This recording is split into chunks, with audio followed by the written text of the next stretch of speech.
Ernest, Eisenhower, and Lilly Singh are all on this day. Welcome back to On This Day. Today's date is February 10th, 2023. It is the 41st day of the year. You got 324 days left. It is the 6th Friday in the 6th week and the 52nd day of winter. You got 38 days left until spring. If today's your birthday, you're still an Aquarius. Today is National Umbrella Day. National Umbrella Day casts a little shade on February 10th.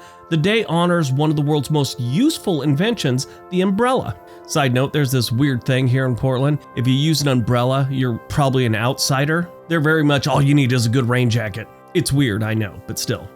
Not only does the umbrella keep us dry from the rain, but it also protects us from heat and sun. You can also use an umbrella as a fashion accessory, or you can use a poodle as a fashion accessory, I guess. While umbrellas are primarily practical, they also decorate cocktails. I haven't seen that in years. Remember they used to put the little umbrella in certain drinks, like daiquiri, whatever. But those brightly colored paper umbrellas make a fun party favor, especially when visiting sunny locations. Umbrellas have been around for a long time. The umbrella was invented over 4,000 years ago. There's evidence of umbrellas in ancient Egypt art and artifacts. They also found evidence of it in Greece and China. Yeah, so everyone knows what an umbrella is. They get their own day. All right, let's see what else February 10th has given us. 1861, Jefferson Davis is notified by telegraph that he has been chosen the provisional president of the Confederate States of America. 1862, the American Civil War, a Union naval flotilla destroys the bulk of the Confederate Mosquito Fleet in the Battle of Elizabeth City in North Carolina. 1923, Texas Tech University is founded as Texas Technological College in Lubbock, Texas. 1947, the Paris Peace Treaty is signed by Italy, Romania, Hungary, Bulgaria, Finland, and the allies of World War II. 1954, U.S. President Dwight D. Eisenhower warns against the United States intervention in Vietnam. He was right,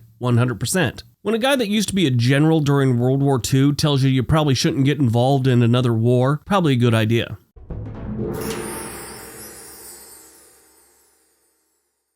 At a press conference on this day in 1954, President Dwight D. Eisenhower said the collapse of the French rule in Vietnam under pressure from a communist-led insurgency could cause a domino effect in Southeast Asia. This so-called domino theory dominated much of the American policy towards Vietnam for the ensuing decade. Now, he was all on board with supporting the French and reclaiming Vietnam because this was a colonial thing for them for a long time, but he warned of getting actively involved in the Vietnam conflict, or the insurgency as it was. Now, the French had requested help. They wanted us to intervene some way or another, but Eisenhower declined to do so. Vietnamese nationalists, led by Ho Chi Minh, went on to defeat the French forces in a few different battles and kind of chase them out of the country. Now, keep in mind, at the time, 1954, the middle of the Cold War, one of our biggest fears was the spread of communism. Now, there's a lot of debate about what we should do, should we get involved, back and forth. And eventually, an agreement was soon reached that divided the country, leaving Ho Chi Minh's forces in control of northern Vietnam. Eventually, however, this domino theory kind of took hold and it became a serious worry. This, of course, led to U.S. forces escalating in Vietnam.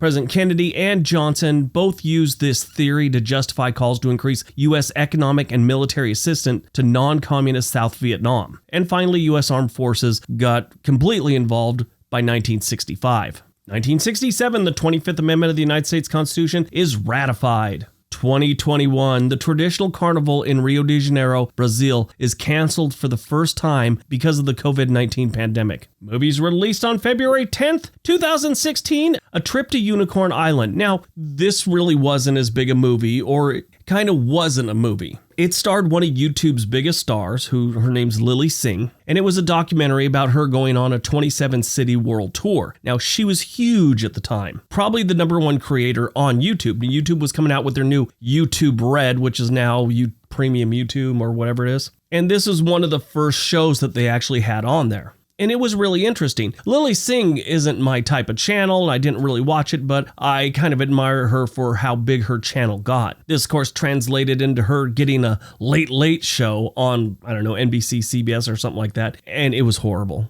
I actually felt bad for her. There's a difference between YouTube creators and television creators, and she just wasn't cut out for it. It was the same old jokes, canned laughter, but she was kind of set up to fail. They had to record like 4 episodes a day, and so there was no current topics or anything like that. You know, something she recorded today might not go on for 2 weeks. So you couldn't get topical, which is kind of late night's thing, and it kind of failed. It was too bad. But the film had its world premiere at a Chinese theater. It was produced by Andrew Meacham and directed by Scott Wynn. Born on February 10th, 1997, Chloe Grace Moretz. She's an American actress, and I think she's amazing. I first saw her when she was a very young thing. Great actress. She was on 30 Rock. It's like her grandfather was the head of NBC or whatever. She played this adorable little girl, but whenever her grandfather left the room, she was a total pain in the butt. But she's been in the movie Kick-Ass, Hugo, Let Me In, Carrie, Diary of a Wimpy Kid, Amityville Horror, and she's in a new series on Amazon Prime called The Peripheral. That's really good. That's kind of why I brought her up. That's a great show. Died on February 10th, 2000, Jim Varney, comedic actor who became famous for portraying Ernest Worrell in the franchise based around the character. Remember Ernest? Yeah, that was him. He also appeared in Beverly Hillbillies and portrayed the role of Slinky in the Toy Story films. He began acting in stage productions while attending Murray State University at age 15. He won the 1989 Daytime Emmy Award for his role as Vern in It's Ernest. Varney was a longtime chain smoker. During the filming of the movie Treehouse Hostage in August of 1998, he developed a cough. At first, he presumed it was a cold caused by the cold weather in the filming location. However, it became worse, and Varney started noticing other symptoms that something was wrong. When filming was completed, he sought medical treatment and was diagnosed with lung cancer. Those conditions slowly worsened. Varney reportedly threw his cigarettes away and quit smoking and continued performing. He eventually returned to Tennessee, where he underwent chemotherapy. However, it failed, and he subsequently died on Thursday, February 10th, 2000, at his home in White House, Tennessee, a city north of Nashville. He was only 50 years old. All right, that's today's video. Hope you guys enjoyed it. Hope you got some information out of it. Now go out, have a great day, and be nice to each other.